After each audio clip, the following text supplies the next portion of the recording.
तो लोकसभेच्या जागा वाटपासंदर्भात आज काँग्रेसची दिल्लीमध्ये बैठक आहे। महाराष्ट्रातील लोकसभेच्या जागा वाटपाबाबतही या बैठकीमध्ये चर्चा होणार आहे। पटोले, थोरात, अशोक चव्हाण यांच्यासह विजय वडेट्टीवार या बैठकीला उपस्थित राहणार आहेत। काँग्रेसचे राष्ट्रीय अध्यक्ष मल्लिकार्जुन खरगे यांच्या घरी ही बैठक पार पडणार आहे। आगामी लोकसभा निवडणुकीच्या दृष्टीने आज दिल्लीमध्ये महाराष्ट्रातल्या काँग्रेस नेत्यांची बैठक जी आहे ती पार पडते। स्वतः मल्लिकार्जुन खरगे यांच्या उपस्थितीमध्ये ही बैठक होते।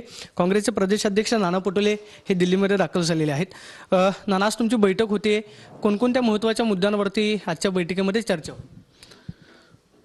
लोकसभा निवडणुकीच्या आणि आमच्या आघाडीच्या जागा वाटपाच्या बाबतचं विशेष करून काँग्रेसने पहिलेही भूमिका स्पष्ट केली की मेरिटच्या आधारावर जागा वाटप व्हावे।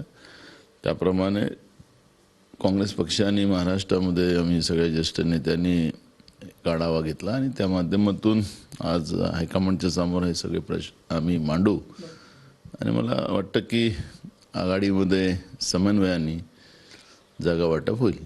साधारणतः किती जागांची काँग्रेसची मागणी असेल? म्हणजे महाराष्ट्रातल्या 48 लोकसभा जागांपैकी महाविकास आघाडीचं जागा वाटपाचं काही फॉर्म्युला ठरलेला आहे का, किंवा तुम्ही पक्षश्रेष्ठींकडे साधारणतः किती जागांची मागणी? अजून ते नाही ना, आम्ही पहिलेच सांगितलं की आम्ही मेरिटच्या आधारावर तिन्ही पक्ष आम्ही बसून निर्णय करू आणि तीच चर्चा आज आहे। आज आमची काँग्रेस पक्षाची आहे, म्हणजे आमच्या आघाडीच्या बाकी दलांची नाही आहे। साधारणतः काँग्रेसची किती जागांवरती लढण्याची तयारी आहे?